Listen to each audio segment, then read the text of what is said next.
morning, good afternoon, good evening, happy Monday. Whew, a few things to talk about today. England scraping through as expected. Well, I didn't expect it to go through, but as expected, they scraped through. Very unconvincing win for England yesterday, and a little bit of transfer news. But I'm joined as always on a Monday by Jimbo and Mr. Chang. How are you, Jimbo? I'm good, thank you, darling. I was just going on giving you a love extra like. Oh, thank you. That's very much appreciated. On my mobile. Thank you very much. And Mr. Chang, how are you and your family? Both me and my family are doing fantastically well on this lovely Monday, the first day of July into 2024. And given the fixtures, given the the fortunate turn of events for England, let's see now, it's what 19 hours earlier. And also, given how my family is doing back in my hometown of Malacca, I couldn't be happier right now. I'm completely over the moon, to be honest, seeing as how England scraped past Slovenia and are into the quarterfinals against Switzerland.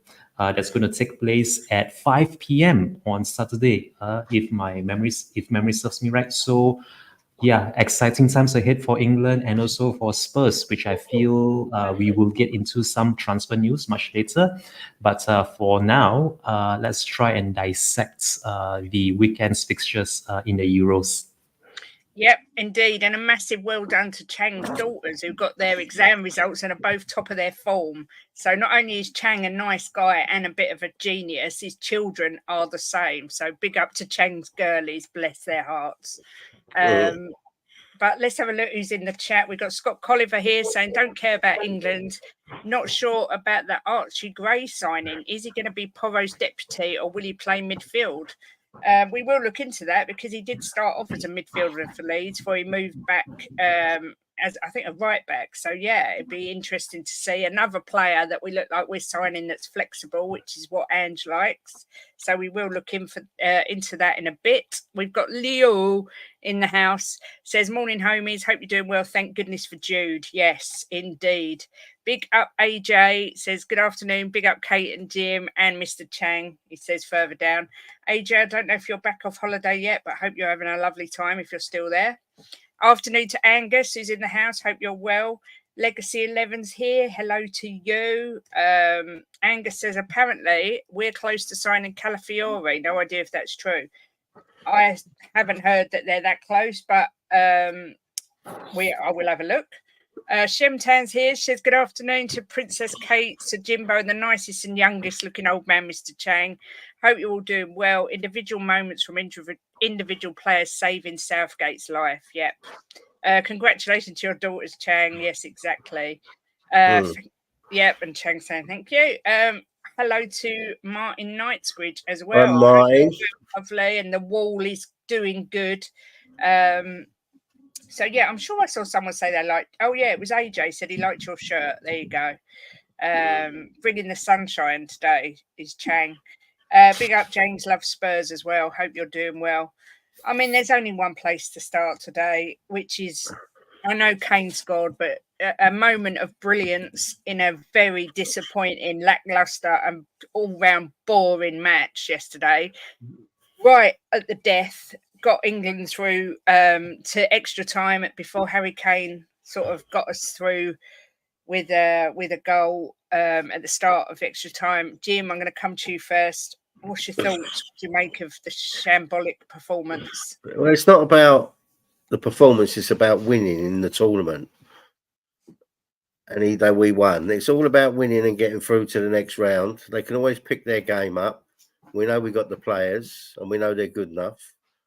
So it was about getting through, and which they did. So I'm a happy camper. Yeah. I mean, Chang, did you watch the game? What did you think of it? Although I didn't watch the game because it kicked off at midnight, Sunday midnight, which was early Monday morning today, I was able to listen to it while I was driving from Malacca up to Kuala Lumpur at midnight. So I was listening to the TalkSport feed that featured former England fullback Ashley Cole on TalkSport. And from what I gathered, just from the audio commentary alone, how England didn't manage a shot on target for like 80 odd minutes or so before they actually registered their first shot on target is actually criminal. When you look at the likes of Foden, Saka, Kane, Bellingham, and I think it was Cole Palmer. Cole Palmer came on somewhere midway through the second half, as with Ivan Toney, but yeah, to be able to not even be able to muster a single shot on target for the most part of 90 minutes, for me, I think for me right now, the biggest concern is Gareth Southgate. I'm not going to sugarcoat it. I'm just going to tell it how it is. I'm not even going to pull my punches on today's show. I think the sooner England are rid of him, the better. Although now that England have scraped past Slovenia, I think it's just going to be only a matter of time. The plucky win was just a stay of execution for Gareth Southgate, and he's just living on borrowed time right now. But I mean, let's just be thankful. Be thankful that England got the job done. Be thankful that England are going to be playing Switzerland on Saturday at 5 p.m. Local British time. And let's see if Harry Kane is able to captain the England squad all the way to the final and do one better this time around. Yep, 100% agree. Big up to everyone coming in. I think Ben and Brian over on Tottenham on Tour might have done a redirect, so thank you to them for that. Also, El Dante's been a member for a month, so big up to you. But yeah, welcome everybody coming in. Chris. I mean, I don't know. I'm running out of things to say about Southgate. I just find it just incredible that he has got this team of absolutely incredible players and he cannot get a tune out of them. I was convinced. I said we would lose 1-0. I thought we were going to get my prediction right. And then Jude Bellingham, who is just, I mean, I'm not being funny. I watch him and I think he's too good for England. He just comes out with that moment of brilliance. He's just a wonderful player. I thought Harry Kane was awful during the 90 minutes. And I look at him and think this surely has got to be his last tournament. I don't know if anyone else agrees, but I just don't think he's up to it anymore. Are you shaking your head because you disagree, Jimbo? Yeah, of course I disagree. Well, you don't. You think he'll play for England in another tournament after this? Yeah, they're playing the World Cup. Yeah. Oh. Yeah, he's not had a great tournament. He's still scored 2 goals. And the thing with Kane is what I said yesterday during the game when we was watching it with our family. They were saying, get him off. I said, you can't take him off because he can pop up with a goal out of nothing. Yeah. And what happened? 10 minutes later? He popped up with a goal. That's why you can't take him off. You know, no, he's not had a great tournament, but he's still a great player. I know you're going to say it's only the Bundesliga, but he broke every record there was going there last season in his first season. I wasn't going to say it's only the Bundesliga. I just think that he looks. I mean, he missed that chance, Kane, where 2-3 years ago he'd have buried that like that. You know, you'd have had your house on it. But then he got the next chance and he buried it. Yeah, I agree with this as well. Bellingham was poor, but what I'm saying is he's got the ability to just do that, do an overhead kick and change the game. Mainu, I thought you're right, absolutely brilliant. I thought Eze did well when he came on. I thought Saka was poor again. Foden was a bit disappointing. I thought Rice had a better game than he has done previously. I thought Rice was the best player for England. Yeah, he was one of the best. I just think I just can't wait for Southgate to leave, to go. You know, he's just so depressing. It's like watching Conte or Jose play the way he sets the team up. He doesn't bother me, Kate, because I know he's not going to be there after this tournament. So I don't really think about it. I don't hate on him, or I just know he's going to be gone and we can move on. So it's his last tournament. Let's just after we win the tournament, he can go out on a big high. I mean, Phil P, you're right. Again, Kane's feeding off scraps. There wasn't much coming in. Tony was massive yesterday when he came on. I did put his stats in here. He came on, he played 30 minutes, 4 out of 5 ground duels won, 4 out of 5 aerial duels won, 1 big chance, 1 assist, fouled 3 times, the most in the match. He really did change the game when he came on. Yeah. But I just find it hard to get excited. And I think coming up against Switzerland, I can't see us getting anything from that game. I don't know how you feel about it, Chang, but Switzerland have been playing really well this tournament, I think. Yeah, I definitely see where you're coming from, and I'm going to mirror your sentiments on this by saying that Switzerland are going to have the upper hand in the quarterfinals, and I will even go one further to say that Switzerland are actually the clear favorites to make it into the semifinals past England. But you know what? Gareth Southgate still has a good 5 days to get his act right, to get the boys playing together. The way we all know, these English players have more than enough in the tank to easily get a result against Switzerland. Although when you put all recent footballing league form aside and you just focus on this tournament specifically, I mean, England are a shadow of their former selves. If you look at the English sides that made it to the semi-finals of the previous World Cup in Russia, and also the making it all the way to the final in Wembley 4 years ago.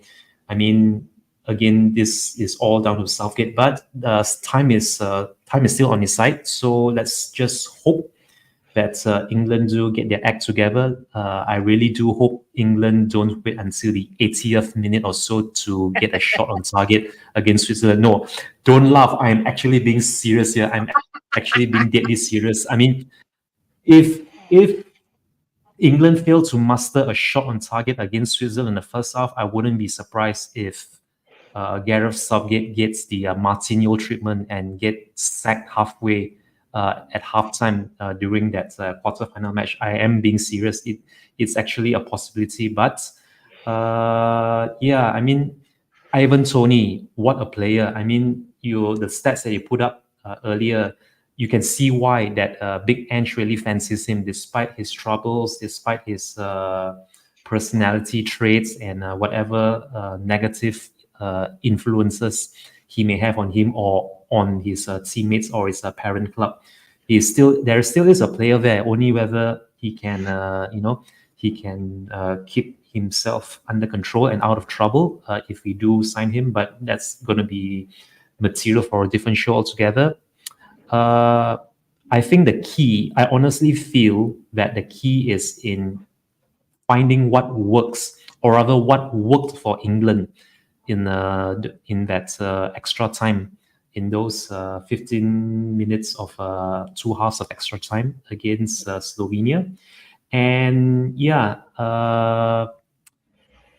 there's still work to be done. Let's just hope the likes of Bellingham and Cole Palmer will be able to play together more often in this tournament than not. And as for Harry Kane, I mean, for me, I wouldn't say that this is last chance saloon for Harry Kane. I 100% completely agree with Mr. James that Harry Kane can still play in the next World Cup. I mean, if you look at Cristiano Ronaldo is 39 years old. He's still doing the business for Portugal. Robert Lewandowski is 35 years old. He's still doing the business for Poland and for Barcelona. So never write Harry Kane off. And if there ever was a time for him to find his form, Saturday couldn't come sooner enough. Mm-hmm. Back to you, Miss Kate. Yeah, I agree. Beyond agrees with you, Jim. Says Rice was the best player on the pitch, should be the next captain. I mean, do you see us getting anything against the Swiss? Well, the Swiss haven't beat us since 1981, right? We've played them 13 times since then, and there's been 3 draws and 10 wins for England. The last time they drew against us was in 2011. So I think it's the last 5 games we've won since that draw. So since 1981, they haven't beat us. So the odds are massively in England's favour. No, I can't see us losing to Switzerland. Not at all. I mean, this is a massive thing. Mark Gay being out of the match. I agree. I think he's been excellent. Yeah. Even when he got put on a card yesterday quite early, it didn't phase him. He didn't change the way he played. I thought he was excellent. I thought the referee yesterday was diabolical. They should have had at least one red card. 2 red cards they should have had. Yeah. I thought he was horrendously bad. But me personally, I think we'll lose against the Swiss. I think they're too organised for us. I just think we'll come unstuck. But then again, someone put we're probably shithousery our way to a win. And like you say, it don't matter if you play terrible. If you keep winning, that's all you've got to do to get through these rounds. The way they play versus Italy, if they play like that, yeah. Jim, the odds aren't in England's favour. The fact we've beat them in the past has no bearing on now. Well, if you go by the record, us against them, the odds are in our favour. Yeah, massively. But look, he's right. I mean, it's different players, different times, but I can't see us losing to Switzerland. Paul, you're right. I have thought we'd get beat every game. Bill P says, Kate, I can't get excited. Never mind being married to Jimbo. How about England and the Euros?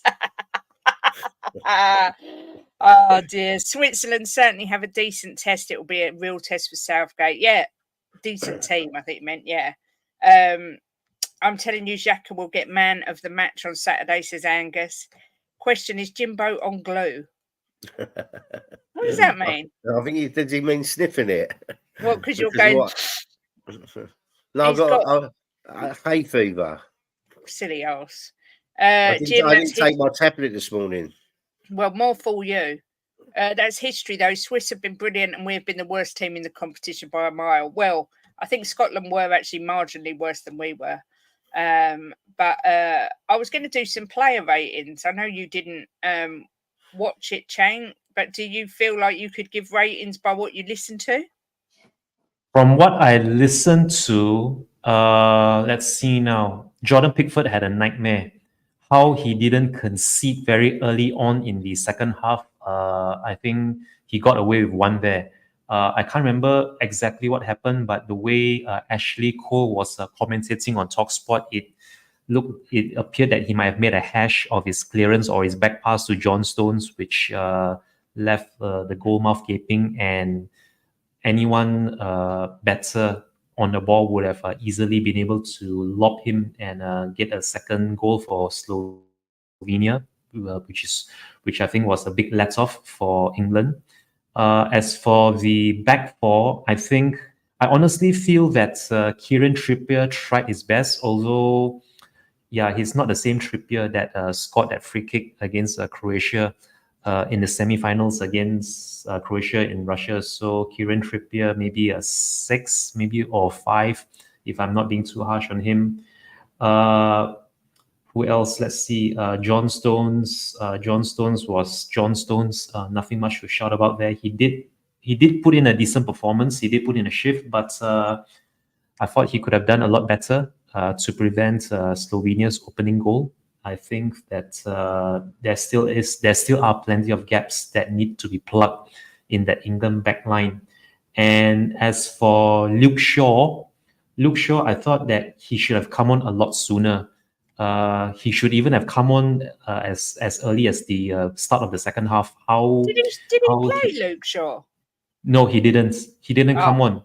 He didn't come on. But from the way the commentators who were commentating, they were literally begging for him. They were almost begging for him to be substituted on in place of Trippier, I think, or whoever it is who was deputizing on the left. But the defense wasn't the greatest, and the midfield. The less said about the midfield, the better. Even the likes of Saka and Foden didn't cover themselves in glory. I felt that the game was there for the taking. If only they could have imposed themselves a lot more. And I think Bellingham, he went missing for large portions of the game. But come the occasion, come the man, and he did what is expected from a Champions League winner, with Real Madrid, and that bicycle, that overhead scissors kick, bicycle kick was, I mean, as good an equalizer as you'll see in this tournament. As for Harry Kane, wow, where do I even pick up the pieces for him? There was a magnificent opportunity for him. I think the 80th minute or thereabouts, where he had a header, an open header from about 6 or 7 yards away, where he missed. And as you quite rightly mentioned much earlier, these are the kind of bread and butter chances that he would have easily just nodded home, whether it's for England or for Spurs a couple of years back. But somehow you get the feeling that maybe he's feeling the mileage, he's feeling, the extra games that he has had to play for Bayern Munich this season, which isn't really helping his tournament form. But let's hope that the next 4 or 5 days will see a better and a more refreshed Harry Kane against Switzerland. And yeah, I really feel that he's the one player for me that really needs to step up massively. Not just being the Spurs skipper and captain, but actually also being a real leader on the pitch, being able to galvanize, being able to sort of grab his teammates by the scruff of their necks and really get them to rise to the occasion. That's what I feel is missing massively in Harry Kane's leadership qualities on and off the pitch. So again, I think I need not mention this too many times more often, but let's just hope for a better English performance this Saturday against Switzerland. Yeah, everybody? Yep, 100%. I mean, what I will say in Harry Kane's defence, he scored his 48th goal yesterday. That's for club and country. He's got 14 goals across the last 4 major international tournaments. No European player has more. And the most goals during international tournament knockout games since 2020. Number one's Harry Kane with 7. Messi with 6 is second. Mbappe with 5. And then Ramos with 3. So although we're criticising Kane, I think it's because we have his level. We've got such high expectations for him. So and to be fair, despite the fact that he scored a couple, he hasn't performed. But then again, has anyone on the pitch performed? No, not really. But I think there's definitely a good shout now for Rice to come in and be captain. I think he maybe has got that more grit and the ability to sort of, like you say, grab him by the scruff of the neck and really make him give himself a kick up the backside. But Jim, is there anyone, rather than go through all the players, was there anyone that you thought stood out for you? Yeah, I thought Rice stood out. I thought he played well. He comes back defending. He's a good player. You saw he was so calm in the box. A couple of times he was under pressure. I thought he played well. But the thing is with Kane is you just can't drop him because he will pop up with goals like he did yesterday. So it's impossible to drop him. But look, they need a better performance against Switzerland. But I'm very confident we go through. Yeah, I'm sure as a Spaniard, you'd love to have England in the final. I mean, Spain again yesterday, 4-1. AJ says Southgate needs to stop playing 2 holding players. He's too pragmatic and it's severely hampering the team. None of the players play that style for their clubs. We need to take the shackles off. I can't agree with that more. We do feel, it does seem like we're being held back all the time. Well, I don't agree with that. Kane's a legend. He, like everyone, has struggled with his performance levels, but cometh the hour, cometh the H-dog. Woo! Says Phil P. Swiss playing well. Don't see how we can beat them based on this tournament. I agree. Auntie Kate, please don't say an Arsenal player deserves to be captain over Kane. He does, I'm afraid. I mean, everyone always says when they put the England shirt on, they're not Arsenal, they're not Liverpool. Everybody's the same. And I just think Rice should probably be the England captain now. Look, no matter who they play for, if they're a good player, they're a good player. Doesn't matter who they play for. Yeah, big up, Stu. Good to see you. I mean, Angus is saying that Rice should be captain for Arsenal as well, which I completely agree with. Who's the Arsenal captain now? Is it Erdegaard or I don't know. Right. I thought Kieran Trippier was really poor yesterday. I've got to just chuck that out there. Done a couple of real wayward passes, ballooned a shot over. Just thought he looked bang out of sorts yesterday. Mainu was probably the shining light for England. Thought he was excellent. You can tell he's young because he's got absolutely no fear. He just he goes all out, and I think Man United have got an absolutely sensational player on their hands there. I agree Saka was played out of position, but he still was reasonably poor. Foden disappointing as well. I thought Eze looked all right when he come on. Cole Palmer looked good when he come on, and Tony looked good when they come on. But we're really all waiting to see that performance where we all go, wow, we could win this tournament. Look at that. But it hasn't come yet, but maybe they're saving the best for the next game. You never know. Yeah, this is true. The good thing about the shit show of this England squad is there's no Spurs players to blame. That's so true. Southgate plays a boring, tepid brand of football. Ange plays a fearless, front-footed brand of football. They aren't even close to being alike. Yeah, Walker was sloppy. You're right. Listen, Dockster, if you don't like Ange, you're entirely within your right. But you've got to be open to listen to other people's opinions. I accept you don't like him, and I can understand why. But at the same time, you can't just come back with Angie's shit, mate. Deal with it. You've got to be open. That's if you want to be in this room, because we don't disregard anybody's opinions here. We try and analyse them and make our own minds up. But Kane is not captain material. Didn't see him do anything to push the players or do anything on the pitch. Does his own thing. Need a Rice type to captain these bunch of idiots. I do agree.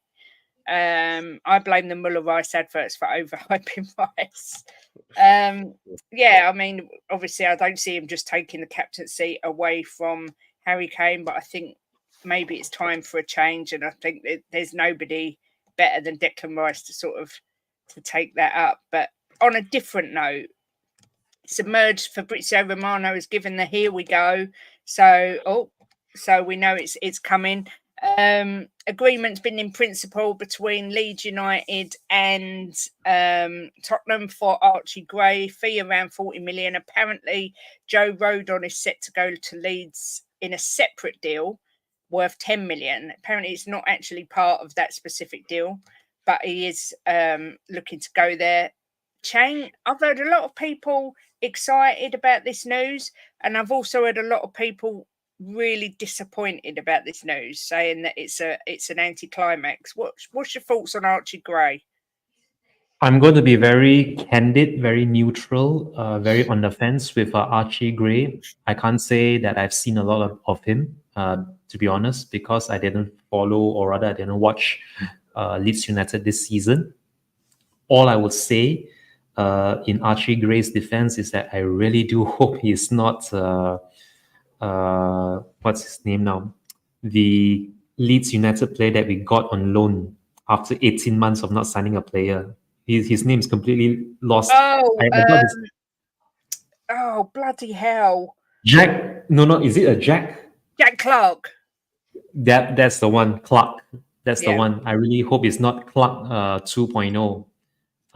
Because last time we actually got someone of about his age, and Archie Gray's age, from Nottingham Forest. He hasn't exactly, set Spurs alight. He hasn't actually, cemented his place in the Spurs squad.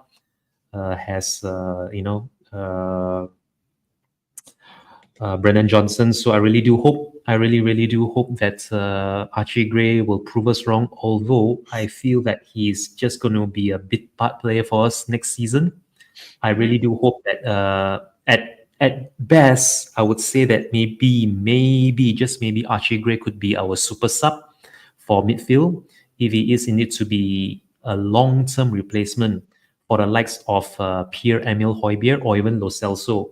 That is my hope for him. My hope is that Archie Gray could be our long-term replacement for either Lo Celso or Højbjerg. But I would still very much love to have someone like a Morgan Gibbs-White who would more than be able to challenge, not just be a bench player, but actually challenge to start for Spurs in midfield, whether it's the number 6, number 8, number 10. I think Morgan Gibbs White more than deserves a look at. But if Archie Gray is the first of many signings to come, then let's just welcome him with open arms first. Let's not pass judgment too soon on Archie Gray. Let's not jump to any conclusions. Let's see what this kid's made up of. During preseason, you never know, he might actually prove a lot of us wrong, especially the doubters. And like any other Spurs player, whether it's an Emerson Royale, whether it's Joe Rodon or a Brian Hill, any of these Spurs players, as long as they put on a lily white shirt, as long as they're not throwing tantrums or throwing a fit or even putting on weight like Ndombele, I would support them all the way, regardless of their age group, regardless of their experience. As long as they play in lily white, I will support them to the very end. So let's all welcome Archie Gray with open arms and wish him all the best for his Spurs career.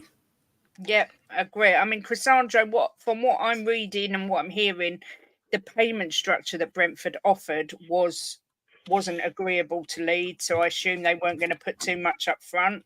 I get this. £40 million is a hell of a lot of money for such a young player.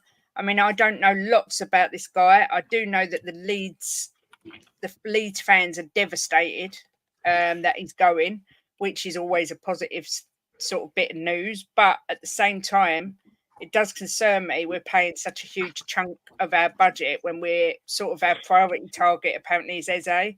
And I hope it doesn't have any sort of effect. Jim, what's your thoughts on? I mean, Shemtan thinks this guy is going to be another Brennan Johnson. What's your thoughts on Archie Gray? Well, I mean, I haven't watched him live in matches. I've watched a lot of clips on him, and he looks like a good player. He looks a bit warm. I think he got man of the match against Chelsea in a cup game. Yeah. I'm all right. He did, didn't he? Yeah. Yeah. So we'll see. But I mean, look, we just got to trust who they bring in, and it's like I'm not going to start saying I don't want him because I don't. If they think he's good enough and he's a good young prospect, then why not? But what I've seen of him, I like the look of him. Yeah, I mean, he does look good, but then again, Tango and Ndombele look good on his show reels as well. But I can only go by what I've seen. I can't, and he looks like a good player. He gets stuck in. He does some great tackles. His timing on tackles is good. His passing is excellent. So yeah, I mean, I'm for it. If they want him and they think he's good enough, I'm all for it. I've seen a lot of people say he's a great prospect, but the money's a bit up there for him. But is that because he's an 18-year-old? But and he's homegrown, right? Yeah, and he could end up being 150 million pound player in a couple of years. You don't know, do you? So I suppose it's a gamble. I mean, Alison and Jess are both saying that this guy's a real gem. Like I say, when you've got fans that are saying, "Oh, we don't want to lose him. He's a great player," it always makes you a bit hopeful. But I'm not sure. I think 40 million is really quite a lot of money for him. I would rather buy someone proven, I think, in the Premier League. But we are paying for what's the word? Potential. Potential. That's the one, Chang. Yeah. And English tax as well. So, yeah. But yeah, like you say, I've been watching him today, and he looks really good. But you got Leeds supporters in here saying, yeah, we've got a gem on our hands, and they've been watching him all season. So you can't get better than that, can you? If the Leeds fans are saying we've got a gem, then you have to take their word for it because they watch him every game. So yeah. I mean, like I say, there's a lot of people not feeling it. There's a lot of people that are happy. Bye Joe Rodon though. Yeah, that's one good thing. I'm not sure if he's Scottish or English. I'm I not think sure he's English. actually. I'm I sure he's thought he- English. I actually thought he was English, but I don't know. But apparently, Tottenham have offered him a contract worth 75 grand a week, which at 18 years old is definitely not to be sniffed at. I mean, imagine that sort of money now, let alone when you're 18. But yeah, it looks like it's going to happen. For Fabrizio Romano to say, "Here we go," it looks like it's going to happen. And It's on the bottom of Sky Sports as well that they're close to finalising the deal. They want it done today because today I think is the close of the get your money in for the FFP. And no, that was yesterday.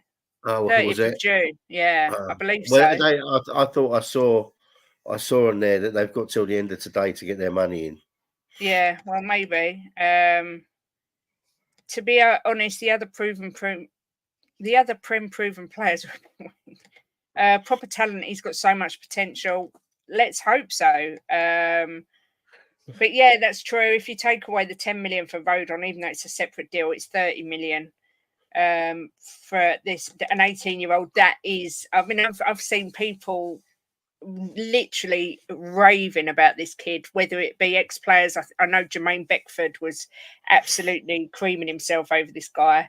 A lot of people saying he's got the potential to be world class, but I mean, we are, as Spurs fans, we're skeptical because we've heard this loads of times. And the fact that Joe Rodon was immense for Leeds says, I'm not being disrespectful when I say this, but the Championship to the Premier League level is completely different. I mean, when we were in the Premier League, Rodon was horrendous, like when he was in the Premier League, but he's gone to Leeds and he's flying. And he's not the only one who's been like that. We've had other players, but we'll see. But yeah, Bergveld joined us today as well, which is always good news. Look, what Love Spurs just said. What did he say? He said, "End on Bello." Yeah, but look, you could say that about every player. Some are going to work, some are not going to work. It is a gamble. But if it's a gamble,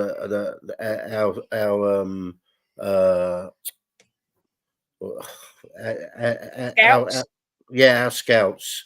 If it's a gamble, our scouts they think it's worth taking, then we have to take it. Because in that case, if you looked at it like that, you'd never buy another player after buying Undembele, would you? No. You know, so it's just it's one of them things. It's a gamble they want to take. They think he's good enough. You know, I've heard a lot of good things about him. You know. Yeah, and every single transfer, if they're 5 million and if they're 100 million, they've all got their risks. They've all got their chance. You know, you've just got hope. But I like to think that this guy, is going to do the business for us. But it will be a case of waiting and seeing. But like I say, from what I'm hearing and people are saying, he looks the part, and the fact that we're getting rid of Joe Rodon is massive because another one of our deadwood going out the door. I mean, how long have we wanted him to go? I mean, Chang, how long have we had Rodon? Do you know? It seems like we've had him forever. I think it's got. We had him during Jose. I recall us signing him when we had Gareth Bale on loan from Real Madrid. The reason why I say that because this memory of Bale and Ben Davies messing about in the security booth when Joe Rodon's car was pulling up to Hotspur Way when we signed him, when we officially announced him, still sticks in my mind even to this very day, even however many years it's been now since Gareth Bale made that spectacular comeback. Even though it was only a loan. But yeah, that's how long we've had Joe Rodon since Jose's first full season with us. And unfortunately, Joe Rodon is just going to be another player in a long line of what could have been. The Brian Hills, your Kevin Nkudus, all these players who we had so much high hopes and expectations for. But yeah, it's one thing to look good in the championship, as you rightly mentioned, and it's a completely different thing altogether to actually be rubbing shoulders and rubbing elbows as well with the big boys and getting the job done. at the highest level. So I really, really do hope Archie Gray is going to go one better and prove us wrong, because we've even seen our own players, mind you. We've even seen the likes of Oliver Skip really setting the championship alight when he won promotion with Norwich City. The same way you could say Harry Winks put in a decent shift for Leicester City when they won promotion last season. So here's hoping that Archie Gray can go one better, be something like a second Dele Alli for us. If there is one player whom I think a lot of Spurs fans would really love to see Archie Gray emulate at this point, it would be a certain player who only costs us 5 mil but is better than Ozil. I love that, Chang. Talking of Dele Alli, there's a video on Twitter of him training. He looks, I don't dare say it, but he looks so much better. He looks well, he looks healthy, he looks ripped, and he was shooting. I would say he looks lean. He does. He looks really lean, and he was scoring some absolute belters in training. And I saw a Spurs fan tweet it and say they'd love to have him back. I mean, I'm not saying I would love to have him back, but wow, if he could get back to that form, wow, what a player. I just saw this, love Spurs. Yes, when you buy proven players, but we aren't in a position. We might be in a position, but when we haven't got the board, I'm never going to buy £100 million signings. We all know that. As much as you can say, well, that's because Levy's this and Levy's that it just is that way. So we've got to try and look for these hidden gems, and hopefully we might have found one. Go on, Jim. There's like 80% a risk, because you've got people like Hazard that was at Chelsea. He went over to Madrid, and what did he do? Nothing. You know, It's like some players go to some teams and they just don't fit in and they lose it. Look at Lukaku. You know, he went down the pan as well for certain teams, and other teams he flies for. It's if they fit in your team, if they fit in, you know, if they're happy there. There's always risk with players. You know, I think unless you get someone like a Kane or you know, Modric, someone just put Modric. It's just there is risks with players, because you get some players that are just fantastic at some clubs and just don't do it at other clubs. You know, look at Salah. Couldn't do it at Chelsea. He goes to Liverpool and look at him. Right, the same thing with KDB. Flies at City, did nothing at Chelsea. You know, I didn't want him, got rid of him. So there is risks with players. Certain players, I would agree with him there. There's not a risk with certain players, but most players, it's always a chance that they're going to fit in, do well at your club. And so, you know, if Tottenham think that he's good enough to come and he's going to do well, then I'm all for it. Yeah, I agree. Regarding Arsenal, it says Victor Osimhen's plan is still to leave Napoli. After a quiet June, Napoli expect proposals to arrive for Osimhen, so he could be on the move. Release clause, €120 million. His preference is to go to the Premier League. Arsenal still front runners for him, but then on another report, it says Arsenal are still front runners for Jonathan David. And then I've just read a report that's saying that Arsenal are interested in signing Casemiro, which is a bit baffling. Who? Casemiro, the Man United player. Who's interested in buying him? Arsenal, it says. Don't know how true it is. I'm only going by what I'm reading. But, I mean, I personally, I was reading the player ratings earlier, and I thought Eze got quite a low rating. I thought he did well when he came on yesterday. Yeah, I thought he was a bright spark as well. Yeah. Was taking players on, taking it, you know, players on, getting it in the box, and I thought he did well. Yeah, I did. I mean, he's still, for me, I still hope we get him. Chang, are you concerned if we spend out 40 mil on someone like Archie Gray, it could affect us signing a player like Eze, or do you think we've still going to try and get him? Honestly, I honestly feel that the likes of Levy and Paratici wouldn't greenlight Archie Gray's signing if they didn't have better targets lined up if they didn't have the budget allocated for the likes of Abrache Eze or Ivan Tony or even someone better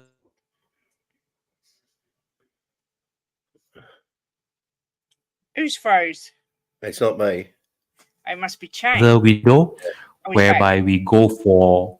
I'm sorry about that. Yeah, I timed out a short while, but yeah, as I was saying earlier, this Archie Gray signing tells me that this is yet another window whereby we are going to sign quantity over quality. Although I really do hope we have a sufficient quality to help us challenge, because we all know that we still need the quantity to make up the numbers, assuming that we are going to challenge on all fronts, that being the Europa League and also the domestic cups. So let's just hope that this is the first of many other better signings compared to some of the real stinkers that we've had in seasons past. And yeah, I think the more I think about it, when you look back, however many weeks ago it was when we announced Timo Werner's loan extension, even before we had that post-season friendly over in Australia.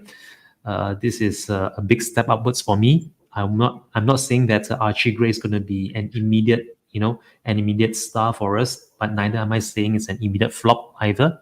So let's just trust in Big Ange and Paratici, and so long as these players, they are playing in Lily White, I will support them all the way 100%. But yeah, people like Daniel Levy wouldn't, sign a 40-year-old kid if they didn't have the budget, or if they didn't have the funds available for someone like Aberrache Eze waiting in the wings. So yes, I am still fairly certain and confident we will get quality signings in the coming weeks, Miss Kate. Two bits of news from David Ornstein. He says Archie Gray has completed his medical and signed a 6-year contract at Tottenham. Deal for the midfielder is 25 million plus Joe Rodon, apparently, which doesn't sound as bad as 40 mil, does it? Leeds finalising paperwork. The defender is currently in the USA, which has delayed the transfer, although completion is expected later today. Meanwhile, Ryan Sessegnon is training at Crystal Palace with a view to signing on as a free agent, which is interesting. So, yeah, those two. And it's Chelsea have reached agreement to sign Kiernan Dewsbury Hall for £30 million. Chelsea. Which again is interesting. But yeah, today it came out, there was video of Maddison training with Morgan Gibbs-White, Jimbo. What do you make of that? Yeah, I watched that. I was up around 6:30 this morning, going on looking at Tottenham stuff. I drew that. And I saw that and it gave me a smile, because maybe that's letting the cat out of the bag a little bit. I said to you when you got up, didn't I? Maybe it's let the cat out the bag a little bit. But yeah, I mean, I don't see why he would be training with him, not unless they're friends outside of football. Yeah, that's a good point. We need homegrown. Yeah. So yeah, we'll see. Watch this space. Yeah. Yeah, I think you're quite keen on Gibbs-White. Are you not, Chang? Very much so. I've mentioned Gibbs-White a couple of weeks back when we did a post-season show, and whom we expect to sign this season, assuming that Conor Gallagher has all but ruled out a possibility of joining us, seeing as how he has come out in public saying how much he would very much love to work with the new Chelsea manager. So if Conor Gallagher isn't coming to us, then maybe Morgan Gibbs-White would be the second best alternative. And that's not too bad a thing to have if you look at how Vicario worked out for us when we were all crying out for someone like a David Raya, but didn't land David Raya, and we got Vicario. So yeah, Morgan Gibbs-White is the one midfielder I feel that would be more than ample cover for the likes of Pierre-Emile Højbjerg and also Giovanni Lo Celso, whom, by the way, I must add, Giovanni Lo Celso is featuring regularly for Argentina in the Copa America. And although I wouldn't say that he's their best player, he has proven his worth anyway, as far as Argentina is concerned. And so has Bentancur, who scored, I think he scored in a 5-0 win against some club. So there still is life. There still is life in our midfield, but yeah, Archie Gray would be a welcome addition. And as for Morgan Gibbs White, he would be more than welcome if and when the likes of Lo Celso and Højbjerg leave the club later this summer. Yeah. Kate? Yeah. Okay, it's just come up breaking news on Sky Sports. We've signed him. Yeah, it's between 25 and 30 million. I mean, a lot of people are really excited. Obviously, we've got Bergvall coming in as well. We're obviously trying to build a young team and bring in potential. Doxter, listen, I know you didn't insult anyone, but keep saying that phrase, and it's just all it does is cause ruction in the chat. By all means, if you don't like Ange, that's fine, but if you could give us some context and reasons, that would be helpful. I know you've only got a few minutes left, Chang, so let me just see if there's an actual final announcement come out. It's come out that it's actually done, is it, Jim? Yeah, it's just come up on Sky. Yeah. A lot of Leeds fans are absolutely devastated that I'm seeing on here. I mean, David Ornstein did say it was done, so maybe that was it. But I don't think Fabrizio's put an absolute final one out yet. Kevin De Bruyne has confirmed he will be staying at City, that he is not going to Saudi. Who? Kevin De Bruyne. Ruud van Nistelrooy joining Eric Ten Hag's staff, which I think is hilarious.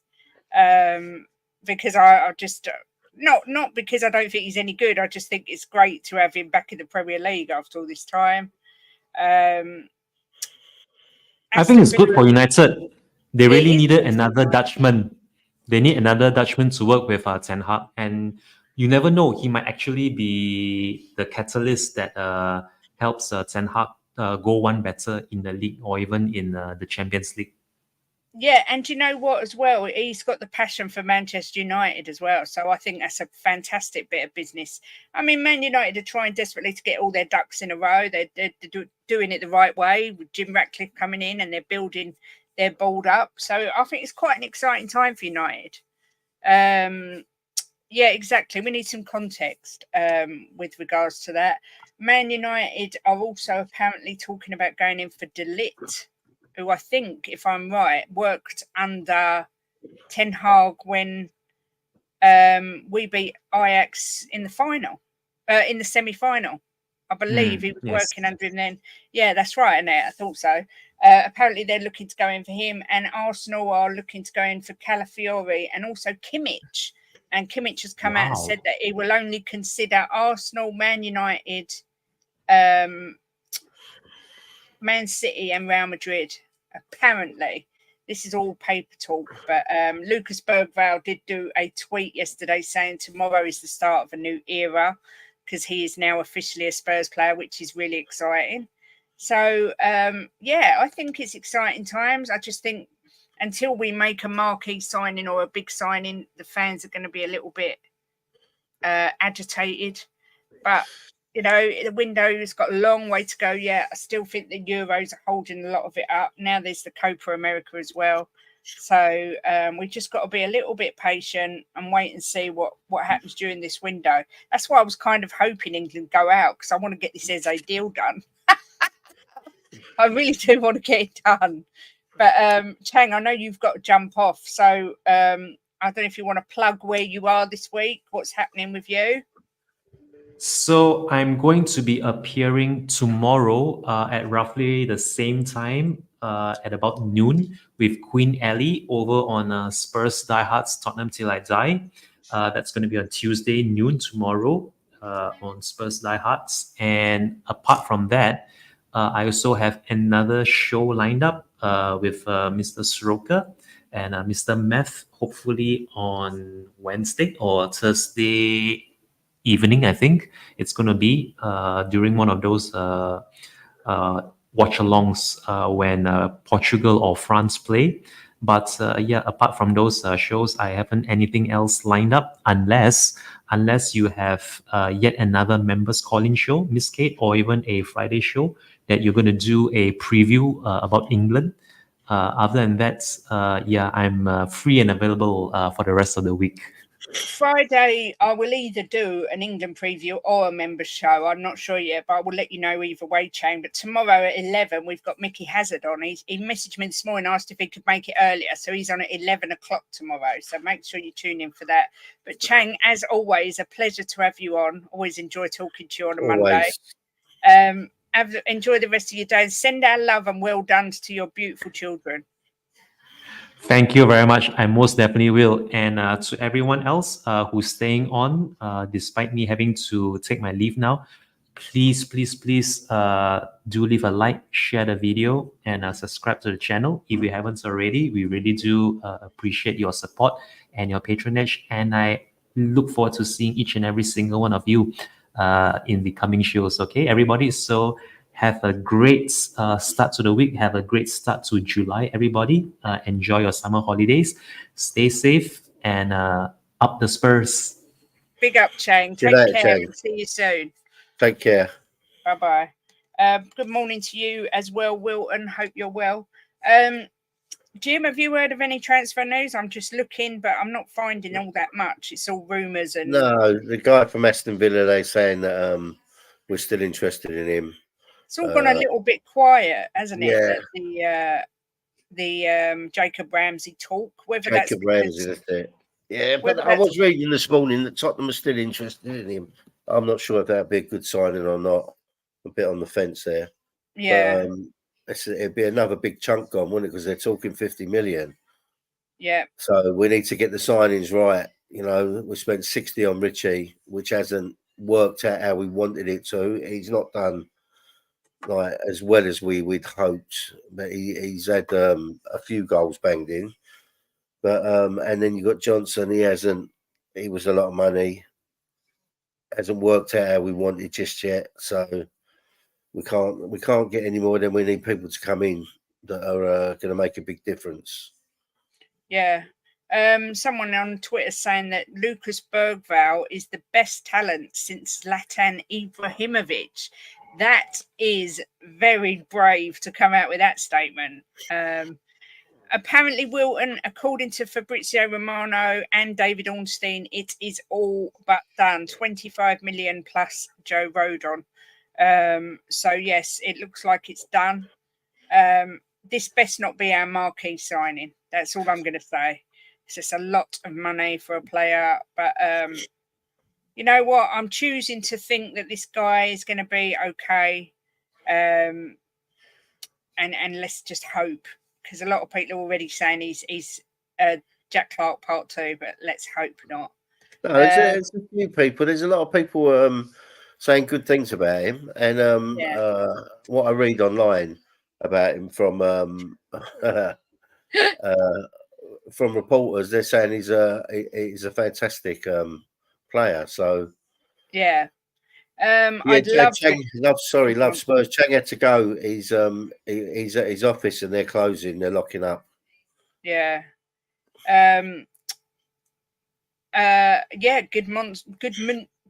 Goodmanson looks like a really good player. So this is a stat for everybody like myself who put a bit of criticism on Kane's name today. 64 goals in 92 caps for England. 64 in 92. It's amazing.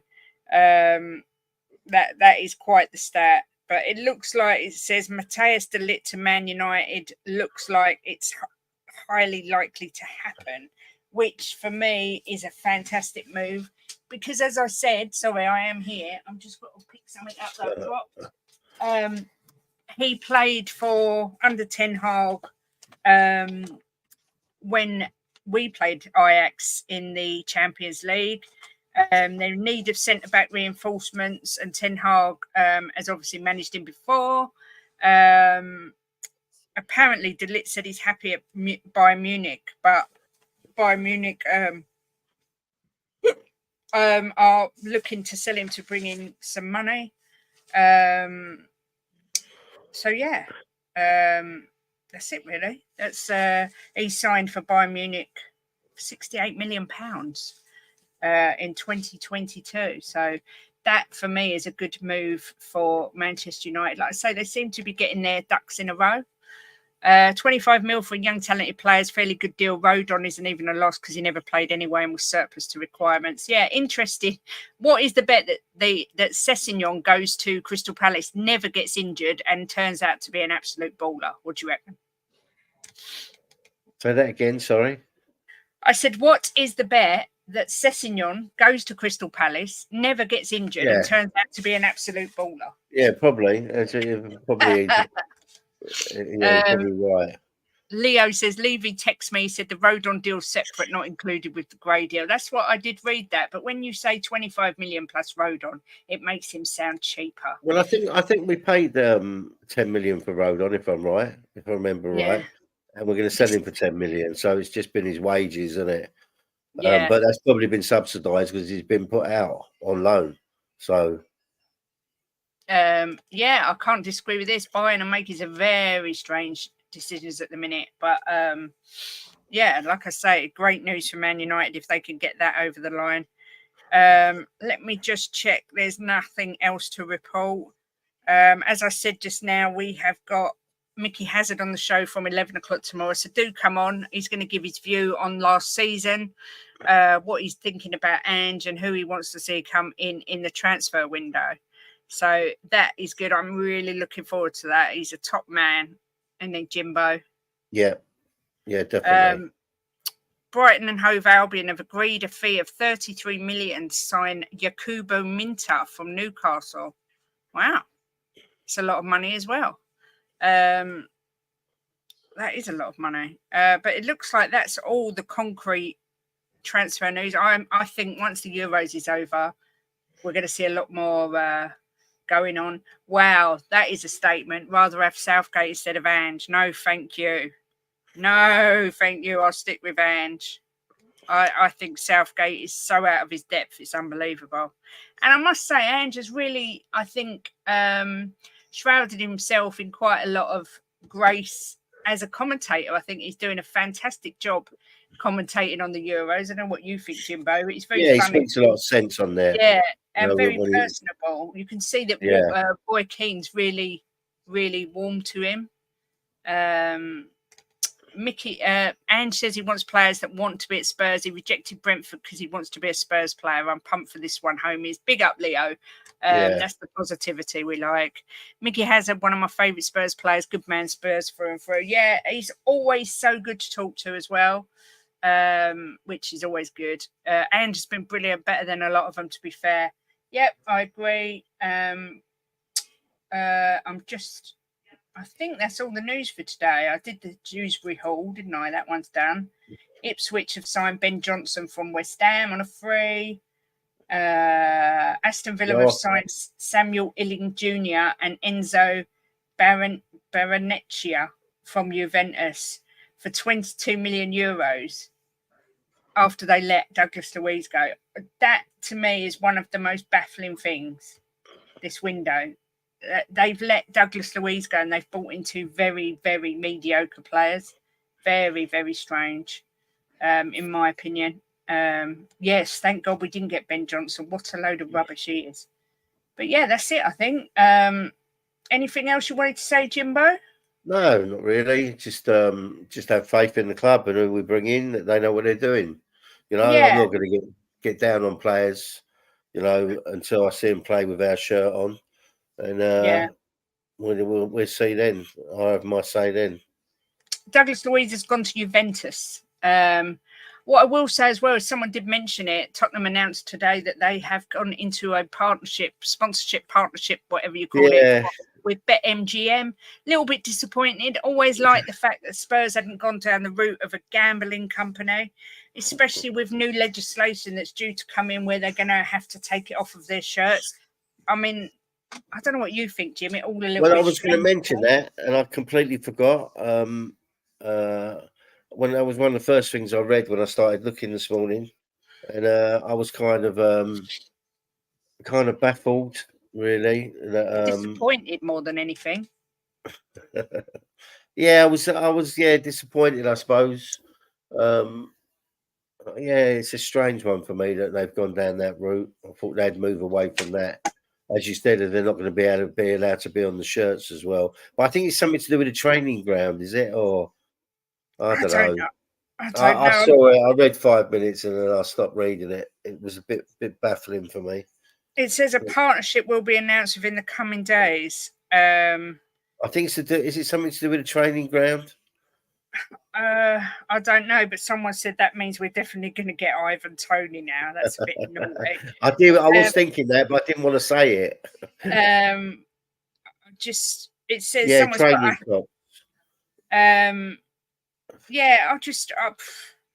It is one of those that screams out, "We will do anything for money." I don't like it. Even so, it might only be training tops. I still don't like it. I find it a bit disappointing. Big Up Paddy says we also had a partnership with William Hill and they had betting shops in the new stadium when it opened. Oh, okay. Training gear for the men and women's team. Oh, well, at least it's not the real shirts, I suppose. That's one good thing. I remember you used to be able to go and have a bet in the old stadium. I don't. This new one, I don't think you can you? Don't think they do it. Yeah, in the old one you could. I wonder if we end up being the BetMGM Stadium. You never know. That sounds very American. Talking of that, Kate, I read the other day that they're thinking of leaving it as a Tottenham Hotspur Stadium because they're saying that it'd be good for the global name. Yeah, the global name. When like the NFL and stuff like that. They're saying it'd be good to keep it at that name. Archie Gray went into Leeds as a midfielder and then he's ended up playing as a right back. I mean, he's a very versatile young man by all accounts, so I expect him to be back up for Porro and possibly a defensive midfield option as well. We all know Ange likes to have players that can play in more than one position, and that seems to be what he's got here with Archie Gray. So I'm quite buzzed about it, until I see otherwise. I'm not going to judge it and say that it's just shit signing, and until I see what this kid can do, let's wait and see. Ben says we're leaving it to after the Euros because of certain issues. That's why the Emirates isn't being used. Oh, okay. But yeah, so that's all the news for today. If anything breaks, obviously I shall do a short or something. But tomorrow is a extra special show, 11 a.m. UK time. Mickey Hazard will be here talking about last season. Queries and Theories will probably be back Thursday, and Friday will be either a members call-in or just a preview of England. I'm not sure yet. I might do a members call-in show on Friday, I think. Yeah, a lot of people think that's Stoke. I think the stadium should be called the Bill Nick Stadium. Trouble is you don't get money for that, and we all know how much Levy loves his money. But the Tottenham Hotspur Stadium, it does, if there's NFL matches going and being broadcast in America, it gets our name over there. I can understand why they're doing that. It makes sense. But yeah, I think that's it. Jimbo, anything you want to add before we bugger off? That's about it. Ben is on at 2 p.m. I have done a redirect, even though you're going to be 20 minutes early. Do go over, even if you just smash a like for him, because it all helps. Make sure, if you haven't already, you like and subscribe to the channel. Very slow at the minute, but I'm putting that down to the fact that I've not really been pulling my weight. Naughty girl. Levy will never have anything that points to past glories. He would love to erase our history. Big up Chang with a super chat. Bless you. Says keep the chat and channel civic and decent peeps. Big up Chang. Always such a pleasure to have you on. So yeah, hopefully see everyone tomorrow. If you have got any questions for Mickey, there's a post on the community page if you want to put them on there. But I will just be trying to find out what he thinks of the last season, how we dropped off, just delving into his views about what's going on with the club and Ange and the Euros and everything else. So it'll be a good show. We got in for about an hour and a half, so it should be a good show.